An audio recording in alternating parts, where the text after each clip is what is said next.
Are you associated with any of the arts? Yes. Do you use anything in your hand for your job? Yes. Are you Salvador Dalí? Salvador Dalí is right. This is very important. You are going to the St. Regis Hotel. Salvador Dalí is there. You are going to keep an eye on him. And make sure he paints. Well, James, welcome to Dalíland.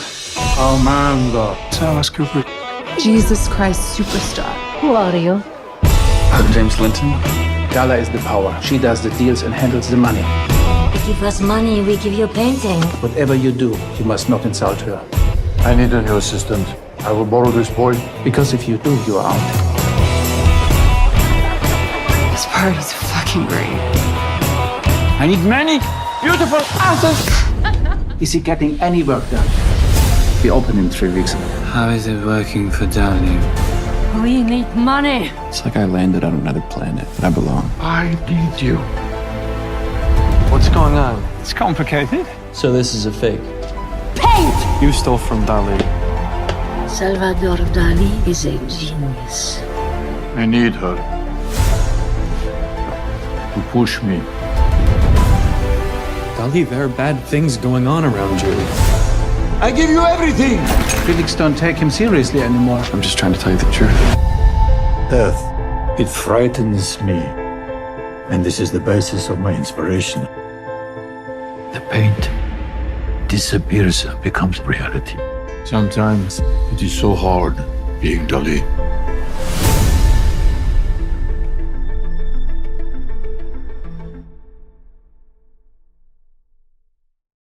Mary Harron. Hi there, how are you? All right, how are you? I'm good. Hold on one second. Oh, it's so nice to meet you. Nice to meet you. I've been a fan and I do this podcast about, independent film and that type of, in a word. And, you're a filmmaker who, I feel like has been noticeably absent. So I'm so happy that this was the occasion to talk to you. Oh, happy to be part of this. Yeah. Well, and are you in New York City? Where are you right now? No, I'm upstate Toronto? actually. Oh, me too. Where are you? We're really far upstate. We're Oh. we're in a town called Shushan. We're about 15 minutes from the Vermont border, but we're in New York State. What's it count? Yeah. What So you must count? be, yeah. You're probably just obviously closer to I don't know, Saratoga or something like that. Saratoga Springs. Yeah, we're quite Yeah. close to Saratoga Springs and Cambridge, New York. Where are you? Yeah.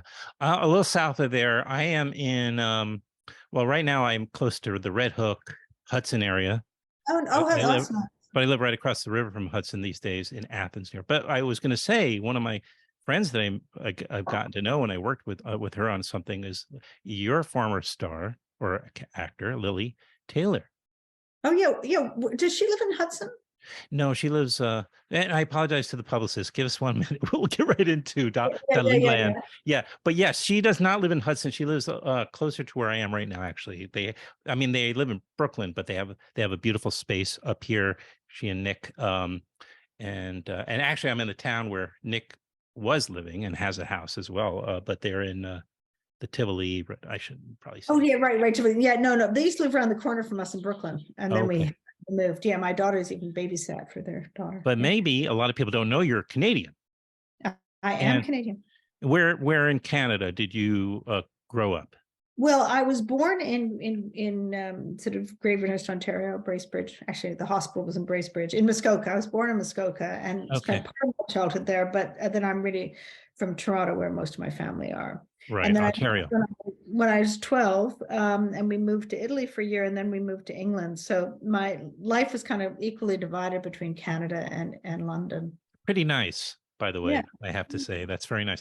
Yeah, and there is, of course, a historical connection between. I mean, I look at Toronto as the London of Canada. Yeah. as No, opposed to Montreal, which is clearly Paris. Sorry, yeah, has a different. yeah. Yeah, no, it has my dad was an actor, so it had a big theater scene, and Yes. my mother worked for the CBC and radio, and yeah. Wonderful. So it was in your blood. Yes, it was. Yeah. And I'm a Nepo baby. Yeah. Yeah. And that's your Nepo baby. And Dalíland, and I'm pronouncing it correctly. I would have pronounced it wrong before I saw it. Dalíland actually had its festival premiere, if not world premiere, at the Toronto at TIFF, Yes, in Toronto, it did. which so it was a home a home screening. All my family were there. Yes, how nice. Many relatives were there, which was very nice. And was Sir Ben there?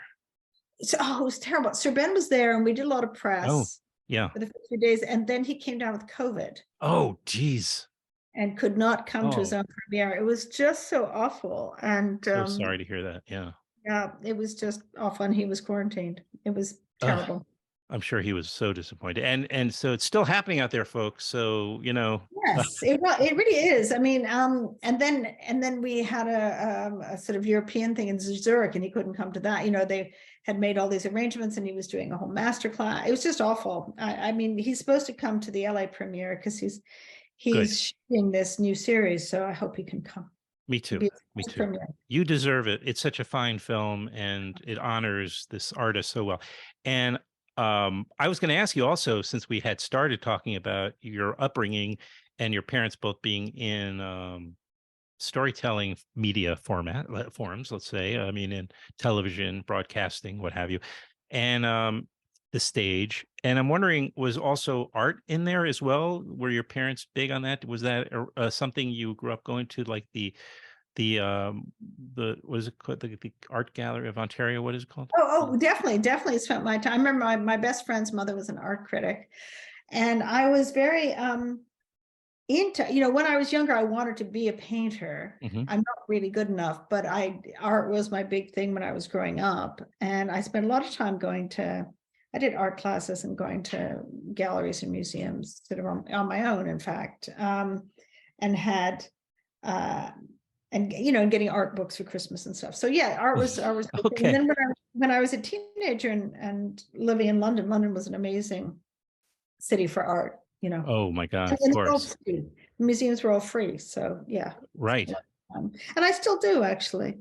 I still spend a lot of time as a kind of refuge, almost like a cathedral or something. I still. It's funny because I would drag my daughters when they were little to museums, and they hated it, and now they've become addicted to it too, and so that's good. It's a good thing to be addicted to, right? I don't know if it'll still be going on in LA when you get there.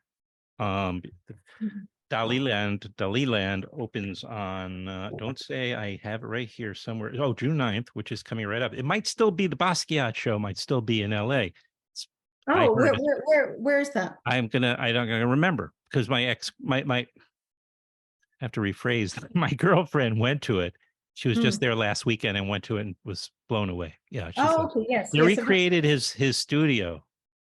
Oh, amazing. Because, I was just in Ireland, in Dublin, and they have a recreation of Francis Bacon's studio that is, oh my God, fantastic. Famously crazy and chaotic, and there's a museum. So if you're in Dublin, you have to go see the recreation of Francis Bacon's studio. Well, I'll make a point of it. It's a good excuse. I went to some show in New York City many years ago, the Francis Bacon, and it was as it was all chronological. So as you got closer and closer to, like, you saw paintings, works that were like so contemporary that you were convinced that by the time you got to the next and last room, he'd be in there working on his latest thing. Because this is at least your second narrative on the subject of artists, right? Because you had iShot. I guess you could say that's related to the Andy Warhol story. Certainly I Shot Andy Warhol, which put you on the map of so many people like myself, and which with an amazing performance by Lily. That's why I brought it up. And now this, which what compelled you back into this subject matter? Well, I think in both cases, it's art is a very hard thing to capture, the artistic process, the moment of inspiration. And I think if you go at it too directly, it's kind of becomes kind of almost like a parody. You can't capture that, very hard to capture that moment of inspiration and all the rest, because art is very internal. But in both cases, I think we were taking a different angle. I mean, with Warhol, it was the clash between one form of the 60s, which is radical feminism, and the Warhol alternative cool universe. And in this case, it was the sort of wild relationship between the artist and his muse, as observed by a kind of young, kind of Nick Carraway type outsider. But it's like this crazy couple, sacred monster couple, who are reached a crisis. And then obviously it's obviously very involved with the art, because their whole relationship between Gala, she fell in love with him, I think, because she saw such potential in his art, and she was the person whose strength he relied on when he was fragile and young and trying to find his way as an artist. So they're totally bound up together, but it's the story of their art, but through their relationship. And it's in the 70s when he's somewhat forgotten, even though he's very rich and famous, and their relationship is in crisis. So it's tracing an artist story really through the relationship with his wife and muse. It certainly would have been easier, right? Or not simpler, but less work, maybe, as a filmmaker, to show him at in his heyday, right? Because he was a rising star in the art world, and a groundbreaking artist.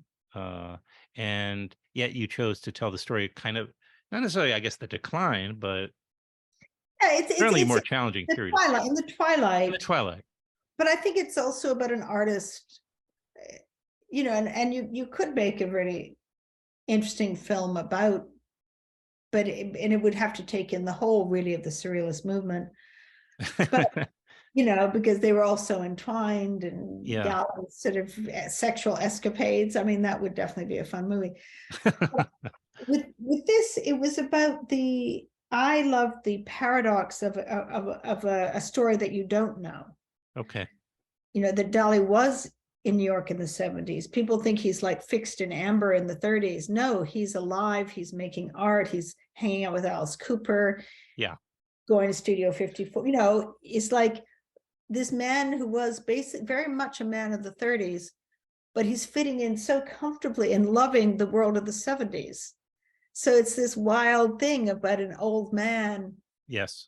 Who in a way is an eternal child or eternal teenager, sort of loving and getting inspiration from all these young people in the 70s.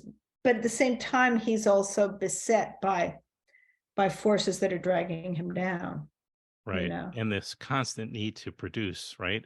So yes, because you've created a lifestyle and a certain amount of responsibility, financial responsibility, and then well, which is actually true of Warhol too.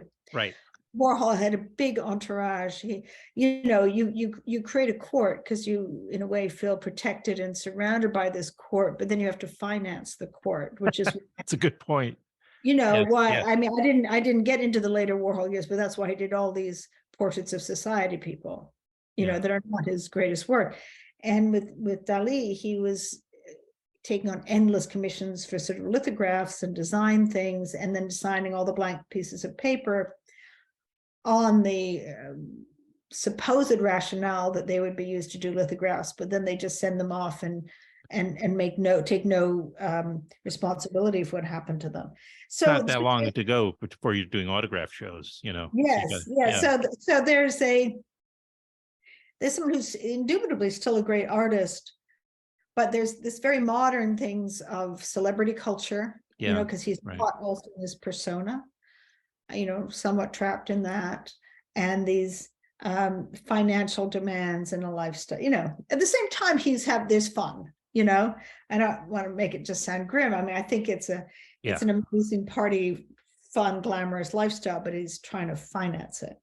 And another, just really committed performance. I'll use the word committed from Sir Ben. Do you have to call him Sir? I mean, We can call him Ben. SBK. Yeah. That's good. SBK is what we normally call him. Oh. Yeah. And he's it's like rarely have I seen an actor with this dedication, and really an almost religious dedication, where it's really almost meditative, where they have such unbelievable focus and in kind of channeling somebody and creating that, doing such a dive that you've sort of absorbed them and you've created this, built up this character, and then you have to stay in touch with it and draw on it. Right. And look at it's been 40 years since Gandhi, right? 40 years. So, you also have an actor who probably can relate to Dalí in the sense of wants to be relevant, wants material that he knows he can run with and that he can, succeed with, and he still has it, and this is one of those performances, it's great to see him at this point. I'm not exactly sure of his age, but I guess it proves it. Who cares? It proves in a way, like why there's so much ageism out there. I mean, I don't have to tell probably a female filmmaker that, but and we should mention, you mentioned that his wife, played by Barbara Sukowa. Did I get that right? Sukowa, yeah, Barbara Sukowa, of course, the German spelling, and she's coming on. I'm going to talk to her. I'm a nervous wreck about that. She was so good in that. I'm she's such great. a fan of. Are you talking to Barbara? Yeah, in a few minutes. You'll love Barbara. She's just great. She's really easy and accessible and delightful. Oh, I'm kidding. Yeah, I'm sure she is, and I'm a big fan of the German New Wave and all the filmmakers. I've had on a couple, and yes. No, it's funny because she's such a big star in Europe and she's less known here, but I hope that this will bring her more attention. Me too. Also in the film, just so we don't leave anybody out, Christopher Briney, Rupert Graves, Suki Waterhouse, Ezra Miller. What a great cast. And again, Dalíland. And where did you get the title? Oh, it's funny. We went back and forth. At one point, it was like in the court of Dalí, and I can't remember. Oh. I would like to take credit for Dalíland. I can't remember where it came up with, but the idea is that it was like Disneyland. Really, it's the idea of if you ever go to his museum in Figueres, it's a bit like a fun house. He was one of the many innovative things he did was he created the first museum that's a very audience-friendly kind of installation. And it's the idea that when you enter his world, you're entering somewhat of a fun house, Right. Okay. Well, it works. It's good. It opens in theaters and on demand on June 9th, coming right up here. And again, I'm just so appreciative and tickled that I got to talk to you. It's such a pleasure after seeing so many of your films, and I hope you don't wait too long to make another, and it's my only complaint. I hope so too. And to your audience, please go see it in the theater. Yeah, please. Yeah, that's inherent. I'm getting people. And thank you so much. That was okay. My pleasure. Look forward to doing it again. Take care. Yeah, take care. Thank you. All right. Nice to meet you, Barbara. Nice to meet you, Adam. Yeah. What a pleasure. Hey, are you still living in New York, in Brooklyn, or? Yeah. You do. Yeah. You are a real. My neighbor, or what? Well, I was. I moved north of the city a few years ago, but my heart is still there. Meaning my son still lives there. So, and lots of friends, and I'm down there all the time. But it's good to meet you. And I'm such a fan of, the German New Wave and your work. And as a matter of fact, I've been doing this podcast for quite a few years and interviewing filmmakers and all sorts of folks from the film world, but including Margaret von Trotta. Oh, okay. And she was just one of my favorites. I mean, I had a really, really positive memories of that. She was just delightful, just fantastic. She's my favorite too. You know what? I just have to move my computer here because Okay, I do have what you a got to do. problem here. Sure. Okay. No, I love Margareta, of course. We have And done many- you've collaborated quite a few times over the years. Yes, and we would love to collaborate again because she keeps telling me, "Can't you find something that you want to do? Don't you have any material?" And I just don't think that way. You know, I don't think like in terms of what can I play. I think a film is such a director medium that Right. I think it has to come from the director, and because she has so much more investment and involvement in it than I would as an actor. So I'm always waiting that she finds something. Sure, yeah. And interesting. It's great to see that she, at this point in her career and in her life, is still, interested and feeling, hungry to work. In a way, it's an interesting segue because the character who plays the character of your husband in the Dalíland, Salvador Dalí, in this late phase of his life, is grappling with that very thing. Still, he's in this, I guess, moment in time where, on one hand, he still has the artistic drive, and also there's a commercial drive and a commercial element too, so which is always, I imagine, a tightrope walk for any artist. Anyway, it's just an observation. Yeah, I mean, in Europe or in Germany, let's say, we were very lucky that we have so much funding for the arts, and so it's not quite as heavy a struggle as it is in America. So the commercial aspect is not quite as pronounced as here. Is also somebody like Margarete, she follows her artistic vision, and I don't think she thinks a lot about her own commercial profit. She wants to have commercial success, of course, like everybody wants that the films are seen that you do, but yeah, she's so sharp. I mean, she's so vital and so sharp, and she has a memory like an elephant, which is unbelievable. I mean, she knows everything. I can ask her what happened then and then, and she can tell me things that I have long forgotten, and she's very sharp. Well, that's great to hear. I look forward to another opportunity to talk to her. My goodness, as well as yourself.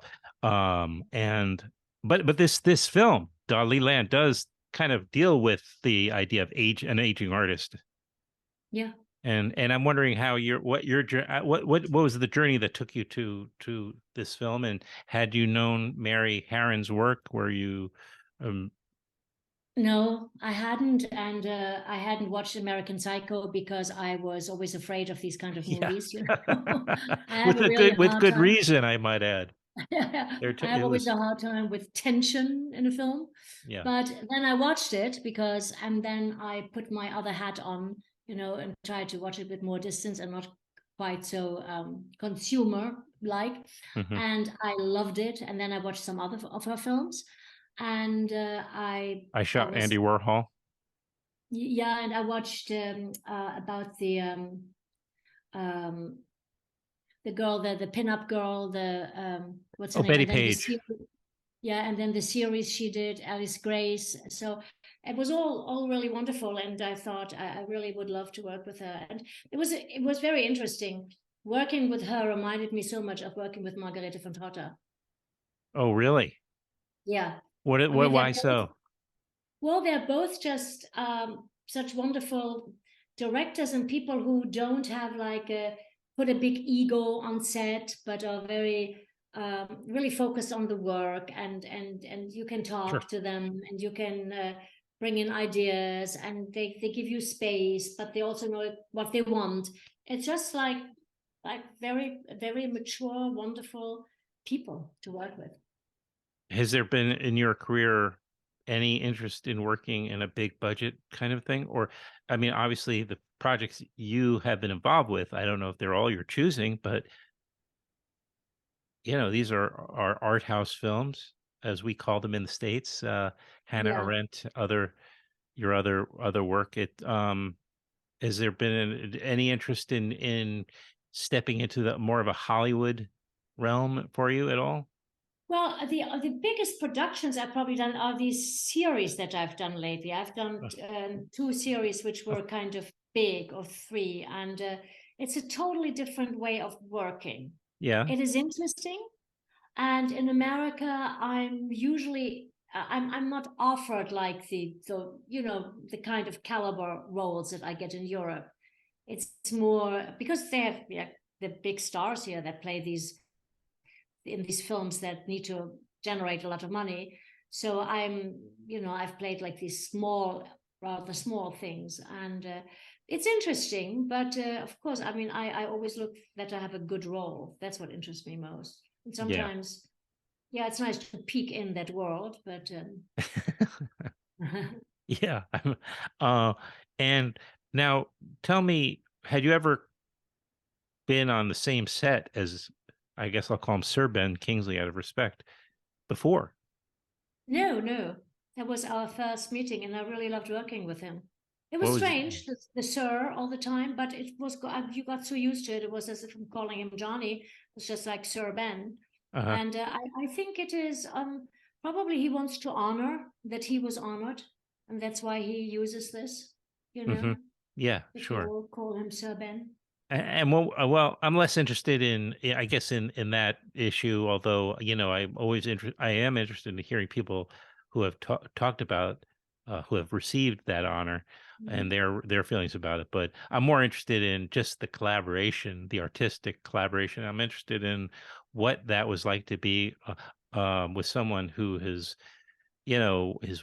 just such a legendary a film actor. Well, easy, like it's always with real good people. It was with real good people. People are gonna say, "What do you mean it's easy?" Well, because you feel that there is this power and this focus, and I did like a smaller part in a series with Al Pacino, and it was the same thing. Yeah, right. Where you just feel this. That the Hunters, right? I haven't looked at it, but but it was wonderful to work, and same with Sir Ben. It was just easy in the sense you play with each other, you react to him. There's always something to react to. He reacts to you. He's sensitive. He listens. I listen, and then something can blossom. If you do that. And that's usually with people who are really good. They focus on the work. At least I was very lucky in my life. I have maybe once or so worked with somebody who didn't have that, but I was so lucky with all the actors I've worked with. Yeah, I'm always a little bit. I guess that is since it's out of your control to a great extent. I guess right. That would be luck, as opposed to that you've been lucky to do so well in your roles. I would say that is not a matter of luck so much as it is craft and working and having fostered your own talent and Yeah, but for me, are the other actors extremely important? Yes. I can't be any good if I work with somebody who's bad. Right. It's just like some people can do it. They can do their own thing and they kind of ignore the other person, but I can't. And that's what I'm saying. I was so lucky. I have worked with such generous actors and such good actors. And I really loved all my partners. Yeah. And in no way do I mean, actors. I'm sorry, what? Actresses and actors. Both. Well, right. And we're learning to call all people that are actors, or right now it's all different. Yeah, I'm not changing quite there over yet, time. It's changed for the better. Yeah, why make a distinction if you don't? But well, in a way, I just was as we were talking, I was just realizing how to see, Sir Ben Kingsley, and at this point in his career, it celebrates age, even though it also is about an artist who, not in decline, but certainly grappling with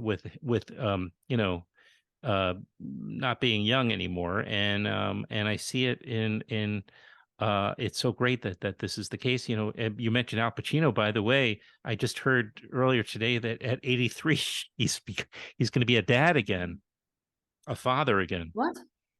Wow. That's true. So, Wow.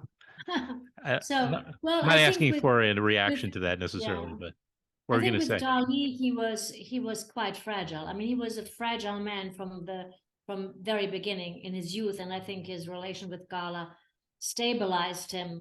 And especially when she was gone, he totally fell apart. Yeah. I mean, So he he didn't was, eat anymore. He didn't drink. I mean, he was just literally falling apart.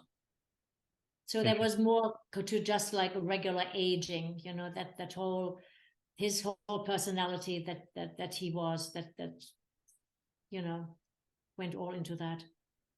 do you feel compelled to do a lot of research in a case like this where it is based on real people? Your character. Yeah, I mean, and in her Hannah Arendt, I can't imagine you didn't do tons of research, but I did. Yeah, no, you have to, because you want to do justice to the person. I mean, unless maybe you work with a director who doesn't care, but as long as you work with directors who want to, you know, be somewhat faithful to the time and to the character, then you have to. And it's very tricky because, you know, for example, Gala, I read a book about her and I had the feeling the author just hated her. wow. No, there were a lot of people who hated her because she was a very complex and difficult person. But you would think that if somebody writes a book about her, that there was that there was more of a sympathy. So, or an interest in finding her humanity and her what made her flawed in the first place. Yeah, and I mean that was the way she was described, and most people describe, or also people would talk about her, like Éluard. No, that was her husband. That was not the one, but like Buñuel or different artists of the time. You know, they really talked very harshly about her because she was, you know, she was a force to reckon with, and she went to extremes. She spat at people. She apparently put cigarettes out on people's arms if she didn't like them. The challenge is then to not make a total caricature out of that character, but try to find her humanity within this, because as an actor, you are always in a way the advocate of this character, you know? Yeah, that must have been right. That had to be true. Well, you portrayed Rosa Luxemburg. Yeah. And Hannah Arendt, as we mentioned, and now this is maybe a third in a trilogy of real. No, I did another one. I did Hildegard von Bingen. Who? Hildegard von Bingen. Oh, okay. She was an incredible woman of the medieval times. She was in 1099, the 12th century. She was a nun who was very progressive and very smart and a healer and whatnot. That wasn't. I'm not going to guess, but I know you've collaborated also with one of my favorite filmmakers, Volker Schlondorf. Yeah, no, that was Margarete von Trotta. That was her too. Okay, that makes sense. Yeah. Such powerful women characters. That makes sense. Yeah. That's I got, you know, a real advantage of working with female filmmakers. They're going to try to also not just make you an accessory to the male character. Yeah, no, that's great. That's great. But I mean, it's also scary because these people, I mean, whenever she proposed one of those roles to me, I said, "Are you sure? Really?" She looks completely different from me, and really, but she's so smart, and I, you know, how can I, like these giants, intellectual giants, you know, I'm an actress, not a doctor or professor. So yeah. But she always had faith in me that I would do it, and then it kind of worked out. Well, the name of the film is Dalíland, and it is opening in theaters as well as on demand on June 9th, which is coming right up. And Barbara Sukowa plays Gala Dalí's wife and muse, I guess.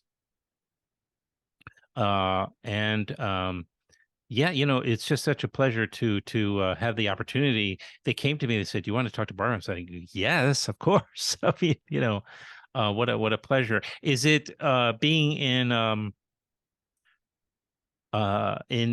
Brooklyn and New York? Are what is the is it much different for you? Do you feel like I know you have access to, you know, getting the roles that you want, or how's that going? How's that? Because you've been there a while, I assume. In Brooklyn. Yeah. Well, my problem is that I have an accent, so I will always be cast in accent roles. You can't do an American accent? You know, I can try, but it's very weird. And I asked my English friends and actors, how do you do it? And they say, you have to put everything really back, and then you have to be real slow and really relaxed. Good. Whenever I talk like that, my kids say, Mom, stop, you sound weird. Because they can tell. Yeah. Yeah. So I don't know. I should try. I'm living here for a long time, but I guess maybe I would need one role where I play an American. Well, I don't know.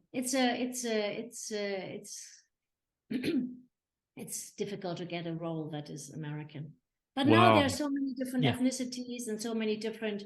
So it's I guess not that difficult anymore. I just played a Russian in a series. Sure.